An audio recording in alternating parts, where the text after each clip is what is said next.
दिखेगा।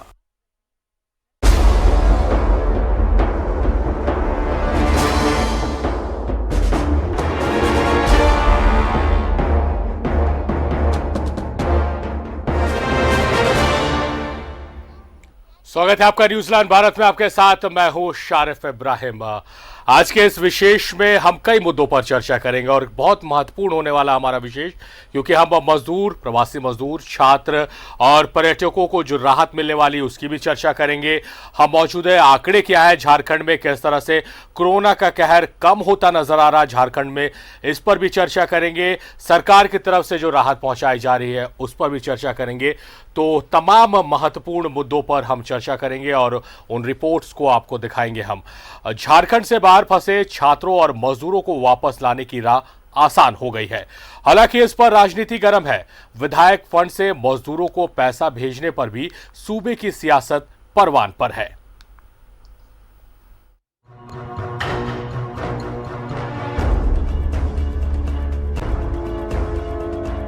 लॉकडाउन में झारखंड के बाहर फंसे छात्रों और मजदूरों पर सूबे की राजनीति उफान पर है। छात्रों और मजदूरों को राहत मुहैया कराने को लेकर पक्ष विपक्ष के बीच बयानों के तीर चल रहे हैं। कोरोना वायरस के कारण हालात बेहद संजीदा है। इस संजीदा माहौल में सरकार ने राहत की आस दिखाई है। गृह मंत्रालय ने साफ कर दिया है कि बाहर फंसे लोगों को बसों के जरिए वापस लाया जा सकता है। कि हमारा यहाँ की संसाधन की कमी है और 8-9 लाख लोगों को लाना कम से कम बहुत समय भी लगेगा, संसाधन की कमी है। तो रेल की व्यवस्था अगर हो जाए, जो माननीय मुख्यमंत्री जी भी PS गोयल साहब से लिखे थे उसी पर चर्चा करने के लिए आए थे और हम लोग फिर मिलेंगे। और जो बात का आप लोग रहे, ऐसी कोई बात नहीं है। हम जनता के जनप्रतिनिधि होते हैं। इसके पहले भारतीय जनता पार्टी की सरकार थी। सारे लोग कुछ कामों के लिए जाते थे, काम नहीं हो पाते थे। गठबंधन की सरकार बनी, छोटे से छोटे, बड़े से बड़े वर्कर की जो है अपेक्षा बड़ी है कि हमारा काम। छात्रों को वापस लाने की राह तो आसान लग रही है, लेकिन मजदूरों की बात करें तो इन्हें वापस लाने की बात छोड़िए साहब, इस मुश्किल वक्त में इन तक सहायता राशि पहुंचाने पर भी सियासत परवान पर है। सरकार ने अपने विधायक निधि से सभी विधायकों को 25 लाख तक अपने क्षेत्र के मजदूरों को बांटने का अधिकार दिया था, लेकिन 80 में से सिर्फ 19 विधायक ही ऐसे हैं जिन्होंने मजदूरों का दर्द महसूस किया, जबकि 61 विधायकों ने इनके जख्म पर मरहम लगाने की जहमत भी नहीं समझी।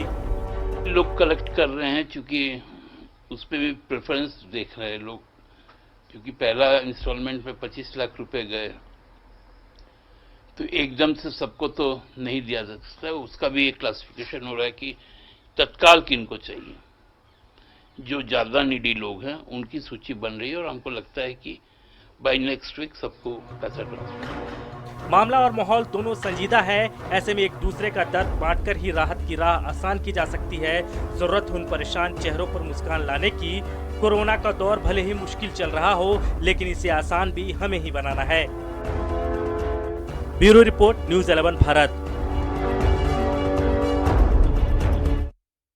तो मजदूरों और छात्रों के लिए राहत है, मगर आपको जरा पीछे ले जाए और एक महत्वपूर्ण जानकारी आपको दे दें। आपने उस रिपोर्ट में इसे सुना होगा कि जो विधायक है, विधायक फंड से 25 लाख रुपए की राहत पहुंचाने के लिए सीएम ने कहा था और विधायक की अनुशंसा के बाद वो राहत पहुंचनी थी प्रवासी मजदूरों तक, वो राशि पहुंचनी थी प्रवासी मजदूरों तक। आपको बताया कि इसमें सिर्फ 19 विधायकों ने पहल की, 61 विधायकों ने कहीं ना कहीं उन मजदूरों का दर्द नहीं समझा है। इसमें सत्ता पक्ष के भी विधायक हैं, इसमें विपक्ष के भी विधायक हैं, इसमें तमाम ऐसे विधायक हैं जो मजदूरों के हित के लिए लगातार बात करते हैं। वो तमाम लोग हैं, 61 विधायक है संख्या इनकी, जिन्होंने प्रवासी मजदूरों को मदद नहीं पहुंचाई है। हालांकि प्रयास किया जा रहा है। हम उम्मीद करेंगे कि जो छात्र हैं, जो दूसरे राज्यों में फंसे हुए हैं, जो मजदूर हैं जो दूसरे राज्यों में फंसे हुए हैं, वो सकुशल अपने अपनों के बीच अपने घर वापस लौट पाए। इस मसले पर चर्चा करने के लिए हमारे साथ हमारी सहयोगी जमशेदपुर से यानी अमृता लाइव जुड़ी हुई हैं और धनबाद से हमारे साथ अभिषेक जुड़े हुए हैं और रांची से अजय लाल जुड़े हुए हैं। चर्चा की शुरुआत करते हैं। अजय, जिस तरह से जो प्रवासी मजदूर छात्र हैं, इनके दर्द को लेकर तमाम सत्ता पक्ष विपक्ष तमाम विधायकों ने आवाज उठाई, मगर जो पहली शुरुआत हुई थी 25 लाख रुपए विधायकों के अनुशंसा से मदद पहुंचानी थी, प्रवासी मजदूरों के खाते में राशि भेजनी थी, उसमें से सिर्फ 19 विधायकों ने पहल की, 61 विधायकों ने पहल नहीं की है।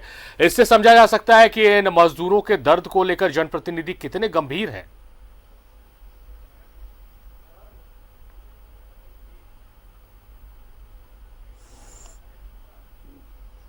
तमाम विधायकों की अपनी अपनी पीड़ा अपनी अपनी अलग अलग है।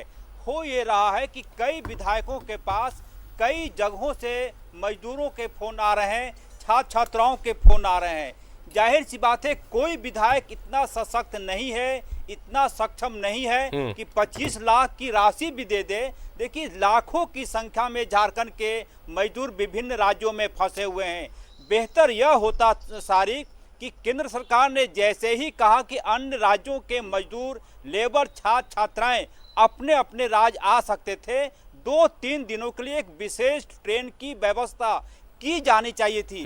देखिए, सबसे अहम बात है कि कोई राज्य सरकार कहां कहां बसें भेजेंगी। एक जगह कोटा की बात करें जो दिल्ली में बात उठेगी, मद्रास में, हैदराबाद तक में झारखंड के छात्र पढ़ाई के लिए जाते हैं। उसके बाद से आप अन्य राज्यों की बात करेंगे, तेलंगाना, यहां तक कि गोवन, दमन, दीव के में भी मजदूर फंसे हुए हैं। कल हमने जो झारखंड के भाजपा के विधायक है अनंत ओझा से ऑफ द रिकॉर्ड बात हो रही थी, उन्होंने कहा कि दमन, दीव से भी फोन आ रहे हैं कि वहां भी झारखंड के फोन है। कौन सी सरकार के पास इतनी ताकत होगी कि 20-30 की संख्या में पूरे भारत में वो बसों को भेजे और फिर वहां से मजदूरों को लाए। बेहतर यह होता कि केंद्र सरकार थोड़ी सी और नरमी दिखाती और ट्रेनों की आवाजाही कम से कम 3 दिन 4 दिनों के लिए ऐसी व्यवस्था करती कि 4-5 जगहों पर ही वो ट्रेन रुकती और भी तमाम राज्यों में, अपने अपने राज्यों में तमाम लेबर्स, तमाम छात्र छात्राएं आ जाते। आप इसको ऐसे भी गणना करेंगे सारिक, तो महज आप रांची से आप कोडरमा जाएंगे तो आपको अपनी कार में कम से कम 2000 रुपए का पेट्रोल डालना होगा। सोचिए, ट्रेन यदि खुलती है रांची से तो आज सुबह यदि वो खुलती, यानी कि सोमवार को वो खुलेगी, तो बुधवार की शाम 4 बजे वो ट्रेन पहुंचेगी चेन्नई, इसी प्रकार से हैदराबाद से। तो समझिए कि कितनी बड़ी रनिंग होगी। अच्छा ये रहता कि राज्य सरकार दबाव बनाए और तमाम राज्य दबाव बनाए कि कम से कम स्पेशल ट्रेन, आपने इतनी बड़ी राहत दी है, बहुत खुशी की बात है, तमाम लोग आपकी तारीफ कर रहे हैं, लेकिन थोड़ा सा और आप बड़ा दिल दिखाइए और ट्रेनों की आवाजाही कम से कम 2-3 दिनों के लिए शुरू कर दीजिए। सारी अभिषेक के पास चलते हैं। अभिषेक, जिस तरह से जो राहत मिली है केंद्र सरकार की तरफ से, उसके बाद राज्य सरकार की तरफ से ये अपील की गई कि डेडिकेटेड ट्रेन चलाई जाए जो स्पेसिफाइड स्टेशन से चले और सीधे रांची, धनबाद, जमशेदपुर जहां के छात्र हैं वहां पर पहुंचे, बीच में कोई स्टॉपेज ना हो, जहां से पिक करना है स्टूडेंट्स को सिर्फ वहीं स्टॉपेज हो। ये एक अच्छा सुझाव था, मगर जिस तरह से पिछले दिनों महाराष्ट्र में हमने देखा कि ट्रेन खुलने की बात हुई और वहां पर मजदूरों की भीड़ इकट्ठा हो गई, चाहे वो गुजरात की बात की जाए, कितना प्रैक्टिकल आप देख रहे हैं इसको, या फिर बस से जो लाने की बात है वो अभी के इस दौर में राहत पहुंचाने के लिए काफी है? देखिए, इसमें 2 बातें हैं सारिफ, बात को समझिए, समस्या कहाँ है। अभी भी केंद्र सरकार रेलवे को चलाने की अनुमति नहीं दे रही है। उसका मूल कारण यही है कि जैसे ही रेलवे चलाई जाएगी, जैसे ही ट्रेनों को शुरू किया जाएगा, एकाएक जो है भीड़ बढ़ जाएगी। और महाराष्ट्र का जो भीड़ थी वो डराने वाली थी, वो चिंताजनक थी, और ऐसी भीड़ से आप इनकार नहीं कर सकते। आप याद कीजिए कि ऐसे ही केवल बसेस के बारे में अफवाह उड़ गई कि दिल्ली से बस जा रहे हैं बिहार के लिए, और कितनी भीड़ जुट गई थी। आपको वो मंजर याद होगा, वो मंजर देखकर एक डर पैदा होता है। तो आप सोचिए, धनबाद की बात मैं करता हूं, सिर्फ धनबाद के बारे में धनबाद जिला प्रशासन ने जो जानकारी जुटा है, 14,000 लोग लिखित तौर पे हैं, इनकी नाम सूची बनाई गए हैं, जिसकी रिपोर्ट इस वक्त में जिला प्रशासन का उपलब्ध है, छात्र मजदूर दोनों 14,000 ये कलेक्ट किए गए हैं। सोचिए जी, 14,000, इसमें छात्र भी हैं और मजदूर है। उसमें ज्यादातर संख्या जो है वो मजदूरों की है। छात्रों की संख्या बहुत कम है। कुछ छात्र हैं जो कोटा में फंसे हुए हैं या फिर दूसरे राज्यों में पढ़ाई कर रहे हैं। ज्यादातर तकनीकी शिक्षा के लिए कुछ बेंगलुरु में है, कुछ दिल्ली में है, ज़्यादातर हायर एजुकेशन के लिए जो छात्र गए हैं धनबाद जो है शिक्षा का भी केंद्र है, सिर्फ कोयला का केंद्र ही नहीं है। देश की कोयला राजधानी धनबाद जो है शिक्षा का भी हब है। तो यहाँ से जो छात्र जाते हैं वो हायर एजुकेशन के लिए जाते हैं। लेकिन एक तकलीफ क्या है वो समझिए, हमारे यहाँ से ज़्यादातर मजदूर कहाँ पे फंसे हुए हैं? दिल्ली में फंसे हुए हैं, गुजरात में फंसे हुए हैं, महाराष्ट्र में फंसे हुए हैं। और ये सभी जो है हॉट स्पॉट जोन है। सारिफ याद रखिए, अभी सबसे ज्यादा मामले अगर कोरोना पॉजिटिव के केस है तो इन्हीं जगह पे हैं। तो वहां से जब लोग आएंगे तो सुरक्षा की गारंटी क्या है? तो पहले तो यह है कि इसीलिए केंद्र सरकार ने पहले तो ये कहा कि हम मास लेवल पे, एक तो है कि हम निजी गाड़ियों से जाने की इजाजत नहीं दे सकते, हम बस के थ्रू जाने की इजाजत देंगे।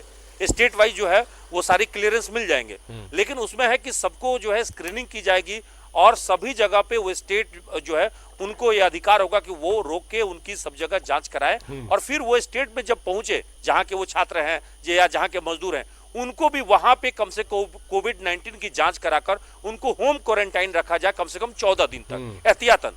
अब इसमें क्या है, दिक्कत क्या आ रही है वो समझिए। बिहार की सरकार ने स्पष्ट रूप से हाथ खड़ा कर दिया। नीतीश कुमार जी ने पहले ही कह दिया कि भाई हमारे यहाँ इतनी स्थिति खराब है कि हम बस इतना दे नहीं सकते, हमारे पास साधन नहीं है। राज्य सरकार में अगर झारखंड की बात करें तो यहाँ भी ऐसी स्थिति है कि हम गुजरात तक, महाराष्ट्र या दिल्ली में इतनी बसेज हमारे पास नहीं है कि हम चला सके। तो ऐसी स्थिति में 2 ही साधन बच जाता है।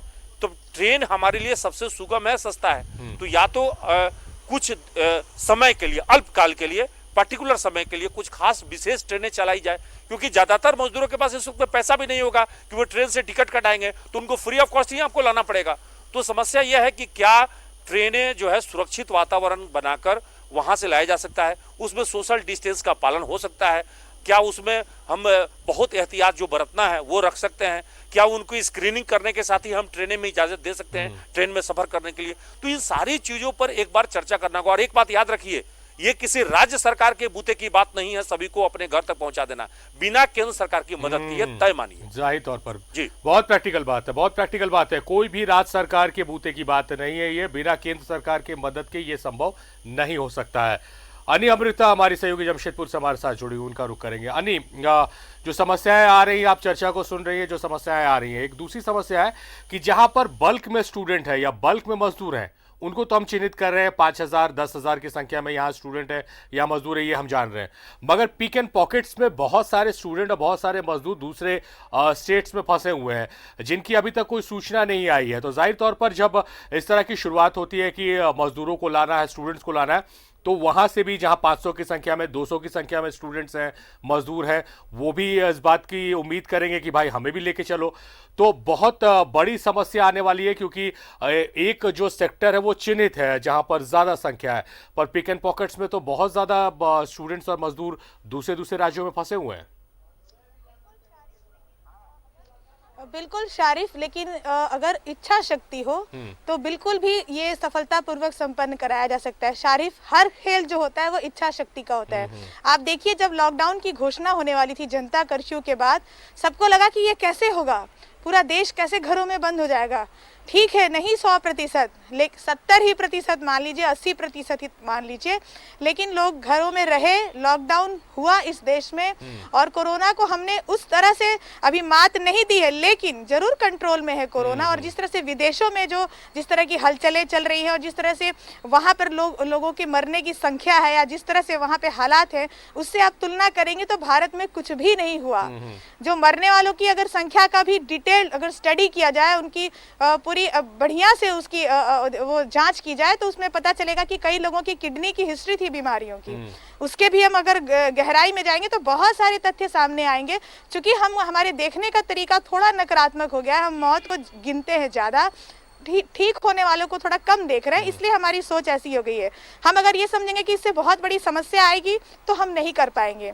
हम अगर ये सोच लेंगे कि हमें ये करना है तो हम करके दिखा सकते हैं। ये विल पावर की, इच्छा शक्ति की बात है। अब आप देखिए कि केंद्र की मदद तो लेनी ही पड़ेगी। जब 61 विधायक हैं और बात हो रही है विधायक फंड की, तो सिर्फ 19 सामने आ रहे हैं, तो फिर तो आपको केंद्र का मुंह देखना ही पड़ेगा। होना तो ये चाहिए कि तमाम जो नेतागण हैं, इस मुद्दे पर एकमत हो जाए, पैसे से, इंफ्रास्ट्रक्चर से, शक्ति से, विल पावर से और तमाम तरह के संसाधनों के की बदौलत वे सभी मिलकर इस समस्या को सॉल्व करें और सबको लेकर यहाँ आए। और जो पॉकेट्स में, जो आप कह रहे थे कि छोटे छोटे पॉकेट्स में जो लोग फंसे हुए हैं, उनके लिए भी कुछ जारी करें, कोई टोल फ्री नंबर या कोई ऐप जिसके थ्रू वो अपनी बात पहुँचा पाए। क्योंकि हमने देखा है सोशल मीडिया में कई लड़के लड़कियों ने अपनी अलग अलग कहानियाँ बताई है कि वो कहाँ फंसे हुए हैं या ज़्यादा संख्या में नहीं है तो उनकी सुनने वाला कोई नहीं है। क्योंकि आप कब तक दूसरे राज्यों में वहां के स्थानीय प्रशासन की मदद से कब तक राशन पहुंचाएंगे?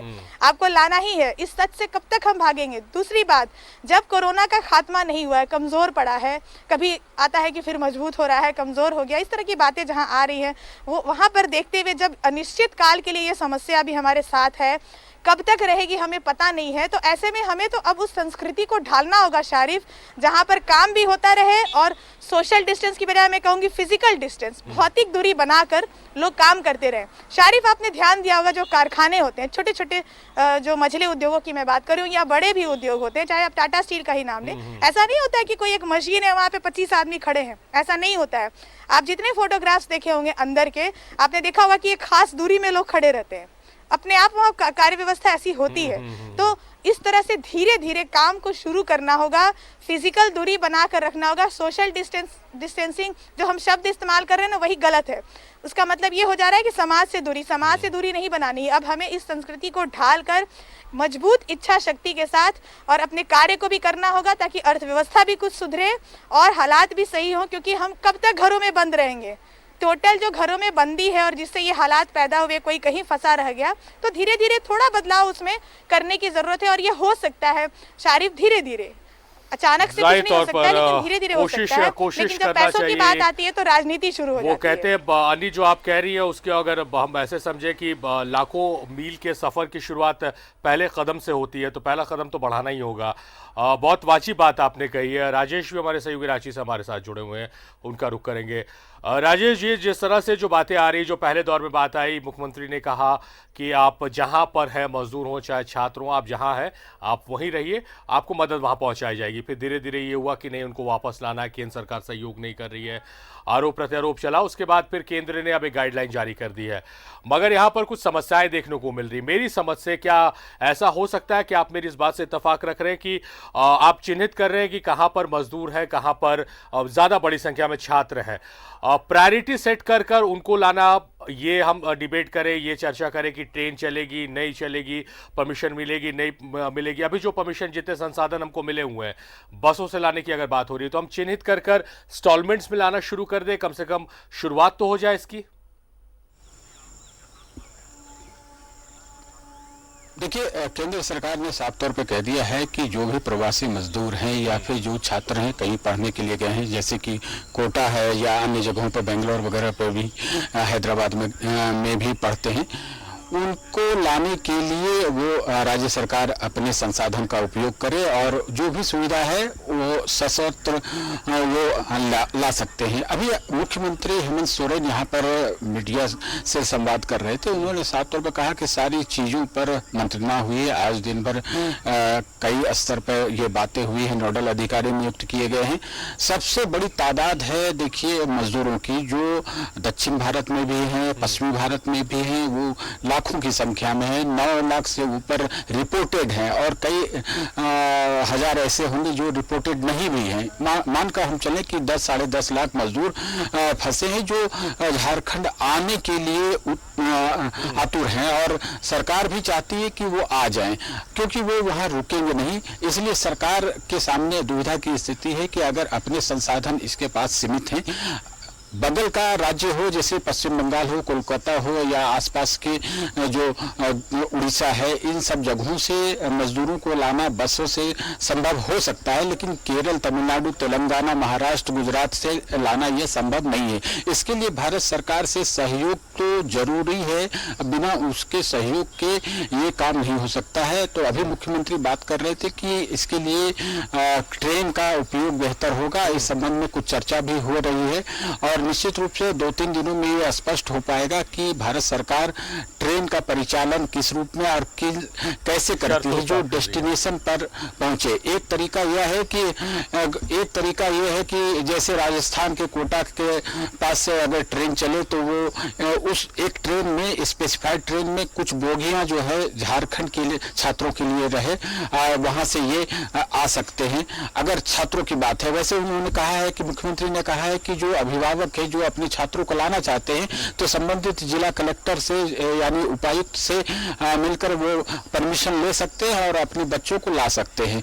ये एक बड़ी समस्या नहीं है क्योंकि अभिभावक है वो अपने बच्चों को ले ही आएंगे, ये सरकार भी मानती है और हम सब भी जानते हैं। लेकिन सबसे मगर ये प्रैक्टिकली संभव नहीं क्योंकि बहुत सारे लाखों की संख्या में है बच्चे बाहर फंसे हुए और तमाम अभिभावकों को अगर डीसी के आदेश पर परमिशन दे दिया गया तो फिर जो सड़कें हैं वो गाड़ियों से भर जाएंगी क्योंकि कोई भी अभिभावक जिसके पास शायद पैसे नहीं भी है, कम पैसे भी है, वो भी गाड़ी हायर कर अपने बच्चे को वापस लाने जाएगा। हर माता पिता के दिल में यही है कि अपने बच्चे को जल्द से जल्द अपने पास ले आए। ऋषिकेश हमारे सहयोगी दिल्ली से हमारे साथ जुड़े हुए, ऋषिकेश का रुख करते हैं। ऋषिकेश, जिस तरह से जो गाइडलाइन आई, एक राहत भरी खबर आई, फिर जो दूसरी गाइडलाइन आई कि ट्रेन नहीं, निजी गाड़ियां नहीं, बसों से लाया जाए। केंद्र सरकार की तरफ सबकी निगाहें हैं। जो अभिषेक हमारे सहयोगी हैं धनबाद से, उन्होंने बहुत प्रैक्टिकल बात कही कि राज्य सरकार के बूते की बस की बात नहीं है कि वो जाकर बच्चों को ले आए जब तक केंद्र का सहयोग नहीं मिले।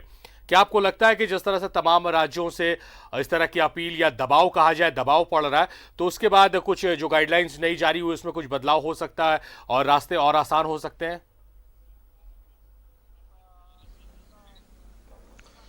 देखिए शारिफ, दो बातें हैं। पहला ये कि प्रधानमंत्री लगातार रेल मंत्रालय से या रेल मंत्री से इस बात के लिए राय मशवरा कर रहे हैं कि इसमें बेहतर ऑप्शन क्या हो सकता है, क्योंकि अलग अलग राज्यों ने संपर्क साधा है। बिहार सरकार ने चिट्ठी लिखी, झारखंड के मुख्यमंत्री सोरेन ने बात की पीयूष गोयल से, राजस्थान की सरकार ने चिट्ठी लिखा है, पंजाब की सरकार ने चिट्ठी लिखा रेल मंत्रालय को कि काफ़ी एक्सपेंसिव होगा और उनके पास जो नियम कानून है, सोशल डिस्टेंसिंग है, सैनिटाइजेशन है, तो एक बस जिसकी कैपेसिटी 40 या 50 होती है, जो बड़े बस होते हैं, और उसमें अगर 2 गज की दूरी है तो उसमें महज 15 या 16 सवारी उसमें आ पाएंगे, बच्चे आ पाएंगे या मुसाफिर आ पाएंगे। ऐसे में बसों की जो संख्या वो काफ़ी ज़्यादा हो जाएगी, क्योंकि दिल्ली के अलग अलग वॉर रूम में अलग अलग राज्यों के जो यहाँ रेजिडेंट कमिश्नर है, जो आरसी है, जो भवन है, उसमें अभी भी 300 से 400 कॉल प्रतिदिन आ रहे हैं। एक डाटा है सरकार के पास जो होम मिनिस्ट्री को भेजा गया था। और इसके अलावा अलग अलग जगहों से अलग अलग राशन और जो भोजन की दुकानें जो राशन बांटे जा रहे हैं, उसमें तादाद तकरीबन 1000 परिवारों का है। तो जो लोग फंसे हुए हैं, ये काफ़ी मुश्किल भरा काम है कि इसको कैसे पार कर पाया जाए, क्योंकि जब तक रेल मंत्रालय से या रेल इसमें सहायता नहीं करेगा तब तक काफ़ी मुश्किल है और उस पर विचार चल रहा है। दूसरा जो जानकारी है, चूंकि सभी राज्यों को नोडल अधिकारी नियुक्त करने के लिए कहा गया है प्रवासी जहां फंसे हुए हैं। झारखंड सरकार की तरफ से अभी तक कोई लिस्ट नहीं आया है, कोई नोडल अधिकारी नियुक्त नहीं किए गए हैं। अन्य राज्यों से वो चिट्ठी जारी हो गई है। बगल में बिहार है, वहां से अलग अलग स्टेट वाइज नोडल अधिकारी बना दिए गए हैं जो IAS यहाँ पदस्थापित हैं। तीसरी बात, जो जगहों से चूंकि परमिशन लेना है अलग अलग राज्यों के साथ, जो राज्य के सीमाओं से गुजरेंगी बस, खास करके झारखंड सरकार पहले भी इसके पहले गुजारिश की थी, यहाँ उनके रेजिडेंट कमिश्नर और भवन ने कोशिश की थी कोटा में जो बच्चे फंसे हुए थे, और 4 राज्य की सीमाएं थी, चारों राज्यों ने अपने सीमाओं से बसों के गुजरने से इनकार कर दिया था और ये फिर मामला ठंडे बस्ते में चला गया है। तो ये तकनीकी समस्या जरूर है। दिल्ली में बहुत सारे से झारखंड के बच्चे फंसे हुए हैं, जहां मैं हूं वहां भी, उसके आसपास भी बहुत सारे लोग अप्रोच कर रहे हैं। डॉक्टर एक रांची के हैं, उनकी बेटी बेंगलोर से दिल्ली अपने दोस्त के पास आई और लॉकडाउन के बाद फंसी हुई है। वो पूछ रहे हैं कि कैसे जाएंगे, क्या ट्रेन चल रही है, नहीं चल रही है। तो अभी बहुत सारी तस्वीरें स्पष्ट नहीं है। 24 घंटे और इंतजार करना पड़ेगा जब इस पे कोई रूपरेखा आ जाए। हालांकि आज गृह मंत्रालय के प्रेस कॉन्फ्रेंस में कहा गया कि क्या रेल चलाने की अनुमति मिली है, क्योंकि एक खबर खास करके दिल्ली की मीडिया हवाले से ये सोर्सेज से बताया गया कि कुछ स्पेशल ट्रेन चलाने पर विचार कर रही है इंडियन रेलवे जो सीमित संख्या के साथ, तो उसमें अभी तक कोई क्लेरिफिकेशन नहीं है। आज प्रधानमंत्री ने जब अलग अलग खास करके होम मिनिस्टर थे, निर्मला सीतारमण थी, जो आर्थिक मसलों पर जब बात हो रही थी और जब प्रवासी जो फंसे हुए थे, अलग अलग राज्यों के कंसर्न जो आ रहे हैं, उसमें बिल्कुल बातें साफ है कि बगैर रेलवे के सहयोग से प्रवासियों को एक जगह से दूसरे जगह ले जाना काफी मुश्किल होगा। ये प्रैक्टिकल सबसे बड़ी चुनौती है। लेकिन इसके पहले देखिए, चूंकि उत्तर प्रदेश को बहुत सारे राज्य पार नहीं करने पड़ते हैं, उन्हें महज कुछ राज्य। दूसरा जो दिक्कत है सारिफ, जो हम लोग घूम रहे हैं, जो मीडिया कर्मी के लिए देखिए कि हरियाणा और नोएडा उत्तर प्रदेश के बॉर्डर को सील कर लिया गया है और वहां के लिए पास इशू किया गया है। आप बगैर उसके इजाजत के कोई व्यक्ति जा नहीं सकता है, जो पहले छूट थी। ये लॉकडाउन 2 की कहानी है और उसमें काफी मुश्किल हो रही है। जब दिल्ली से हरियाणा जो सटा हुआ है, जो रोजमर्रा काम कर रहे हैं, उन्हें नहीं जाने दिया जा रहा है, उधर के लोगों को इधर नहीं आने दिया जा रहा है। उत्तर प्रदेश के सीमावर्ती गाजियाबाद और नोएडा जो दिल्ली को जोड़ते हैं, जब उनके लोग एक दूसरे जगह पर नहीं जा सकते हैं, तो फिर प्रवासी मजदूरों अन्य लोगों के को लाने का रास्ता कैसे साफ होगा? एक प्रैक्टिकल समस्या है। लेकिन गृह मंत्रालय पर इतना दबाव है सारिफ की, जो आंकड़े दिए गए हैं अलग अलग राज्यों से, उसके मुताबिक अगर ऐसे ही रहा तो अब स्थिति में नहीं है प्रशासन की उन लोगों को राशन मुहैया कराए या फिर उन लोगों को जो सहायता है वो पहुंचाए। 1,000 रुपये जो देने की बात थी अलग अलग राज्यों से, वो उसे पूरा किया जाए। ये एक बड़ी समस्या। इसलिए देखिए, अभी भी अंधकार में है। बहुत सारे लोग फंसे हुए थे। चेन्नई से हम लोगों के पास एक खबर आई कि कुछ चतरा से थे, कुछ हजारीबाग के 500 लोग वहां फंसे हुए हैं। दिल्ली के सिकंदरपुर में फंसे हुए हैं, जहां सीमेंट फैक्ट्रियों में लोग काम करते हैं, जो राजस्थान से सीमेंट आता है। उन्हें खाने के लाले पड़े हुए हैं। वो लगातार कोशिश कर रहे थे यहाँ के झारखंड भवन और बिहार भवन में अपने अधिकारियों से, लेकिन बड़ा मुश्किल है। जब प्रदेश अध्यक्ष मनोज तिवारी से बात जब हम लोग कर रहे थे तो उसी पे हम चर्चा कर रहे हैं कि हो सकता है कि हमारे इस चर्चा से कुछ महत्वपूर्ण सुझाव निकल कर आ जाए और तमाम जो लोग हैं, चाहे वो छात्रों की बात करें या प्रवासी मजदूरों की, वो इंतजार कर रहे हैं कि उन तक राहत जल्द से जल्द पहुंचे। हम चर्चा को जारी रखेंगे। हमारे सहयोगी राजेश हमारे साथ जुड़े हुए थे, उनका बहुत बहुत शुक्रिया। वो लगातार इस चर्चा में हमारे साथ जुड़े रहे और अब भी हम रुकेंगे एक छोटे से ब्रेक के लिए। हम जल्द हाजिर होते हैं।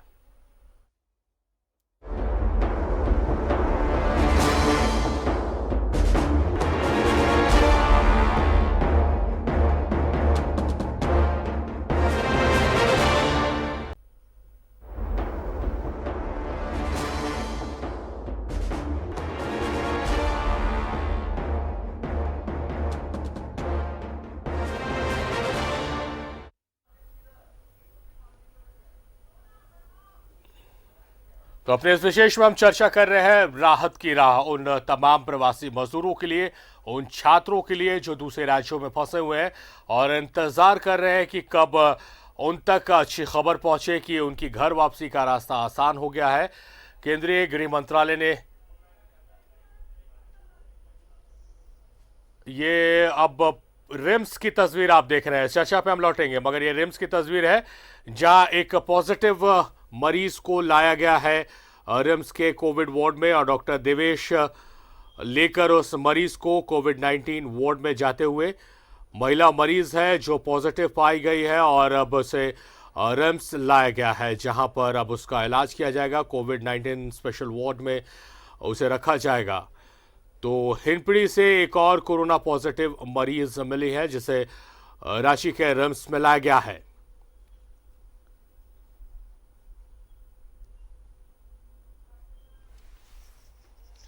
तो चर्चा को आगे बढ़ाते हैं और हमारे सहयोगी हमारे साथ लगातार जुड़े हुए हैं। हमारे साथ अनी अमृता है जमशेदपुर से, हमारे साथ धनबाद से अभिषेक है और ऋषिकेश हमारे साथ दिल्ली से हैं और संभवतः अजय लाल भी हमारे साथ रांची से जुड़े हुए हैं। अभिषेक का रुख करेंगे। अभिषेक, जिस तरह से आपने जो बातें कही थी कि किसी अकेले राज्य के भरोसे की बात नहीं है, अकेले राज्य कुछ नहीं कर सकता केंद्र की मदद जब तक ना हो, मगर इससे पहले जो दूसरे राज्य भी अगर मदद नहीं करते हैं, अब केंद्र ने पहल की है। इससे पहले जब लाने की बात थी, जैसा ऋषिकेश बता रहे थे कि 4 स्टेट्स के बॉर्डर को जम कर छात्रों को लाना था, मजदूरों को लाना था। स्टेट्स ने साफ मना कर दिया। अगर स्टेट वाइज भी इस तरह से, क्योंकि स्टेट्स अगर डर रहे हैं तो इस बात से डर रहे हैं कि हमारे स्टेट में संक्रमण ना फैले, मगर सिर्फ ट्रैवल कर रहे हैं, अगर हाईवे का इस्तेमाल कर रहे हैं और कुछ पार्ट टच करते हुए जा रहे हैं, तो मुझे नहीं लगता कि स्टेट्स को इस पर आपत्ति होनी चाहिए। तो ऐसे में तमाम जो दूसरे राज्य हैं, डिस्पाइट ऑफ कि वहाँ पर किसकी गवर्नमेंट है, और केंद्र को, तमाम लोगों को एक साथ मिलकर इसमें बीच का रास्ता निकालना चाहिए, क्योंकि अभी तक जितनी बातें हो रही हैं या चर्चा में जितनी बातें निकल कर आई हैं, बहुत आसान नहीं लग रहा है ये रास्ता। सही कहा आपने सारिफ। मैं आपके सवालों का जवाब दूं इससे पहले एक बड़ी खबर है, ब्रेकिंग है, जनता को बता दूं इस वक्त में जो न्यूज़ 11 भारत के जो दर्शक हैं, धनबाद जिला प्रशासन ने अपने एक आदेश को निरस्त कर दिया है और नया आदेश जारी किया है। और आपको बता दूं कि इनफैक्ट ये आदेश धनबाद के निरसा कुमार दुबी का वो इलाका है, चिरकुंडा थाना, जहां पे कर्फ्यू लगाया गया था। आपको पता होगा कि 16 अप्रैल को पहला पॉजिटिव मरीज जो है इसी चिरकुंडा थाना क्षेत्र के कुमार धुबी का इलाका है, जहां बाघाकुड़ी जहां मिला था। वहां आज रात्रि से 12 बजे के बाद चूंकि कर्फ्यू हटा लिया जाना था, लेकिन जिला प्रशासन का मानना है कि वहां की जनता जो है इसका बखूबी पालन कर रही थी और जनता जो है इससे कहीं कोई उनको परेशानी नहीं थी। इसलिए नया आदेश जो है, अपने पुराने आदेश को धनबाद जिला प्रशासन ने निरस्त करते हुए, चूंकि कहीं पे भी कर्फ्यू लगाने का अधिकार जो है वो सदर एसडीओ को होता है, यानी एसडीएम को होता है, तो एसडीएम ने ही अपने आदेश को निरस्त करते हुए जो नया आदेश जारी किया उसमें लिखा है कि चिरकुंडा थाना क्षेत्र के को जो मध्य रात्रि से कर्फ्यू हटाया जाना था उसे अगले आदेश तक जारी रखा जाएगा। अनुमंडल पदाधिकारी का कहना है कि 30 अप्रैल 2020 के मध्य रात्रि से कर्फ्यू समाप्त करने का जो आदेश दिया गया है उसे निरस्त किया जाता है। जनता ने पूरी तरह से सकारात्मक सहयोग अब तक प्राप्त होता रहा है, यानी प्रशासनिक सुरक्षा दृष्टिकोण से ऐसा किया गया है, क्योंकि चिरकुंडा थाना क्षेत्र जो है वो बिल्कुल सीमा क्षेत्र पड़ता है बंगाल का, तो संभवतः ये ध्यान रखा गया होगा कि बंगाल सीमा अभी भी हमारे लिए असुरक्षित है और अभी भी खतरा चूंकि ज्यादा रहता है। उधर से बहुत सारे लोग चोरी छिपे घुस जा रहे हैं। कई बार जो है खबर मिली है कि जो उसके आजू बाजू के इलाके हैं, कुछ लोग नाव से घुस जाते हैं, पैदल चले आते हैं, ग्रामीण क्षेत्रों से घुस आ रहे हैं, तो ऐसी स्थिति में संभवतः उसकी वजह से किया गया होगा। दूसरी सवाल की जो आपने सवाल उठाया था, आपके सवालों का जवाब मैं दे दूं कि देखिए इसमें अब दो बातें हैं। अब इनफैक्ट बहुत सारी चीजें हैं। अब पूरे राज्य स्तर पर अगर हम बात करें तो एक उपाय ये हो सकता है कि जो स्टेट सामर्थ्य अगर रखता है तो सीधे तौर पर वो बस भेजे और वहां से छात्रों को मंगा ले, या फिर उसी स्टेट में जहां पे बच्चे फंसे हुए उन्हीं स्टेट से बस मांग ले कि भाई आप बस का उपाय कर दो, हम बच्चों को सुरक्षित पहुंचा देंगे। और उसमें बच्चों को लाने के लिए हम सोशल डिस्टेंस का भी पालन करें, सैनिटाइजिंग भी करते रहें, बच्चों को जो भी सुरक्षा एहतियात हो, और सभी बसों में कम से कम मिनिमम एक स्वास्थ्य सुविधा के लिए एक डॉक्टर की प्रतिनियुक्ति कर दी जाए, मिनिमम जो एक स्वास्थ्य, ताकि उनके बीच में अगर कोई प्रॉब्लम हो तो उनकी जांच भी होती रहे। तो एक तो ये तरीका हो सकता है कि हम उसी स्टेट से मदद मांग ले, क्योंकि देखिए ये बच्चे किसी के भी है भाई, हमारे आपके बच्चे हैं, आपके परिवार के बच्चे हैं, और ये इसको स्टेट से मत तौलिए ना। ये समस्या बिहार की नहीं है, ये झारखंड की नहीं है। अगर वो बच्चे गुजरात में पढ़ रहे हैं या फिर वो दिल्ली में हैं तो ठीक है, वो समस्या इस वक्त लग रहा है कि कोरोना, लेकिन कोरोना से इधर सोचिए तो वो हमारे आपके परिवार के बच्चे हैं, और बच्चे किसी का भी हैं, वो उनके लिए परेशानी होना स्वाभाविक है। ये भविष्य है भाई, हमारे लिए देश के भविष्य है, ये एसेट है, तो हम उनको ऐसे कैसे छोड़ सकते हैं? फ्रस्ट्रेशन में आ जाएंगे, कोई गलत कदम उठा सकते हैं, कोई ऐसी चीजें आ सकती है, वो सोचिए उनकी हालत क्या है। कई छात्र आए हैं, उनके सामने क्या परेशानी हो रही होगी। तो ऐसी स्थिति में सबसे अच्छा तरीका यही है कि जिस स्टेट में बच्चे फंसे हुए हैं, हम पार्टी पॉलिटिक्स से ऊपर उठकर मदद करें और मदद की भावना से करें। तो पहला कदम यह है कि अगर बिहार सरकार में हैसियत नहीं है कि हम बस भेज सके, तो गुजरात के पास है, अगर दिल्ली के पास है तो दिल्ली अपनी ओर से व्यवस्था कर दे, और वहां पे या किसी अन्य राज्य से थोड़ा मदद मिल जाए, वहां से बस की हम व्यवस्था करें, और सीधे बस हम सीधे कहीं बीच में उसको स्टॉपेज ज्यादा नहीं दे, तो एक आधे स्टॉपेज अगर कहीं देते हैं, स्क्रीनिंग करते रहें, स्वास्थ्य सुविधाओं की जांच करते रहें, और बसों में जो बैठाने की जो व्यवस्था है उसमें भी ध्यान रखें कि बच्चों को हम सीट के साथ अगल बगल की जो दूरी मेंटेनेंस हो वो बिल्कुल बनाए रखें, मतलब पास पास नहीं बैठाएं, भीड़ नहीं करें, क्योंकि इसमें भीड़ ही करना, आपस में जो टच अगर ज्यादा रखेंगे तो समस्या बढ़ेगी। तो ये सारी चीजों का पालन करते हुए अगर हम बच्चों को लाएं, और बारी बारी से, क्योंकि हम उसमें है कि उसमें ध्यान रखना होगा कि अगर एक सप्ताह इस दौरान हमने लाया फिर कुछ बच्चों को अगर, तो ताकि हमारे पास समय भी मिल जाए और एहतियातन उपाय। देखिए झारखंड सरकार ने कुछ अच्छे कदम उठाए। उन्होंने राज्य में आईएएस को नियुक्त किया है, जो स्टेट वाइज जो है वो बातचीत करके समस्याओं को निदान करने के लिए है। ऐसा ही उपाय खोजना होगा। और ये एक अच्छा सुझाव अभिषेक, एक अच्छा सुझाव है कि जो दूसरे स्टेट्स है वो स्टेट्स इसमें मदद करे। जो मैंने आपसे सवाल में कहा कि भूल जाए कि वहां पर किसकी गवर्नमेंट है, बीजेपी गवर्नमेंट, एनडीए की है, यूपीए की, उससे मतलब नहीं है। अभी छात्रों को, मजदूरों को, अभी हर एक भारतीय को बचाना है, उनके परिवार तक पहुंचाना, सुरक्षित पहुंचाना, ये कंसर्न होना चाहिए। अब चर्चा को जरा हम बदलते हैं, अब लॉकडाउन पे हम चलते हैं। अजय, लॉकडाउन की अवधि 3 मई को समाप्त हो रही है, सेकेंड लॉकडाउन की। लॉकडाउन आगे एक्सटेंड हो सकता है, इसके लगातार संकेत मिल रहे हैं। और रांची के लिए तो खास करके, क्योंकि रांची रेड जोन में है और 9 जिले जो झारखंड के हैं वो ऑरेंज जोन में है, तो इन जिलों में राहत मिलने की उम्मीद नहीं है। किस रूप की आप समस्या देख रहे हैं आगे अगर लॉकडाउन एक्सटेंड होता है तो? क्योंकि लॉकडाउन ही बहुत महत्वपूर्ण है अभी के वक्त में, और अभी हम जो बचे हुए हैं बहुत हद तक ये कहीं ना कहीं लॉकडाउन की वजह से लोग डिसिप्लिन में घरों से बाहर नहीं निकल रहे हैं। ये तो जरूरी है, मगर और एक्सटेंड होता है तो किस तरह की समस्याएं आप देख पा रहे हैं? जो परिभाषा है, पूरा डेफिनेशन है, उसका मतलब यह माना जाता है कि लोग अपने अपने घरों में रहेंगे और इस बीच जो हेल्थ डिपार्टमेंट होता है वो पूरे ज़्यादा से ज़्यादा युद्ध स्तर पर लोगों की जांच करे और इतनी ज़्यादा संख्या हो ऐसी जांच की कि कोई भी व्यक्ति यदि थोड़ा भी कोरोना पॉजिटिव है तो उसका इलाज हो सके। ऐसा नहीं कि पूरे शहर को आप लॉकडाउन में डाल दें और आपकी जांच रफ्तार इतनी धीमी हो कि रोज 2, 3, 4, 5 करके, तब तो 6 महीने तक भी लोगों को आप घरों में कैद करके रखेंगे। ये समस्या जस की तस बनी रहती है। देखिए, चाइना की बात होती है कि वुहान शहर से ये कोरोना वायरस की उत्पत्ति हुई, वहाँ का पूरा सिस्टम अब देखेंगे। लॉकडाउन हुआ उसके बाद से बड़ी संख्या में युद्ध स्तर पर पूरे क्षेत्र को स्वास्थ्य परीक्षण किया गया, क्या ऐसे मरीज इस इलाके में है कि नहीं। देखिए, छोटा सा मैं उदाहरण देना चाहूँगा। रांची का हिंदपीढ़ी इलाका है, कई सप्ताह से वहाँ पे लॉकडाउन है। क्या वहाँ पे अभी जो स्वास्थ्य परीक्षण होना चाहिए या फिर जो हो रहा है, क्या उसकी रफ्तार से हम और आप संतुष्ट हो सकते हैं? जवाब हुआ कि नहीं संतुष्ट हो सकते हैं। तो क्या लोगों को घरों में कैद रखेंगे? जाहिर सी बात है, लॉकडाउन जब होता है तो ये उम्मीद की जाती है कि ज़्यादा से ज़्यादा प्रशासन, हेल्थ विभाग और अन्य तंत्र ज़्यादा से ज़्यादा लोगों का स्वास्थ्य परीक्षण करे और ये तय कर ले कि अब कोई ऐसा व्यक्ति नहीं बचा है जिसका कि हेल्थ जांच करना है, और उसके बाद यदि कोई कोरोना पॉजिटिव निकलता है उसको आइसोलेट करके धीरे धीरे उस एरिया को लॉकडाउन से मुक्त किया जाता है। ऐसा नहीं कि लॉकडाउन बढ़ाते चले जाएं, बढ़ाते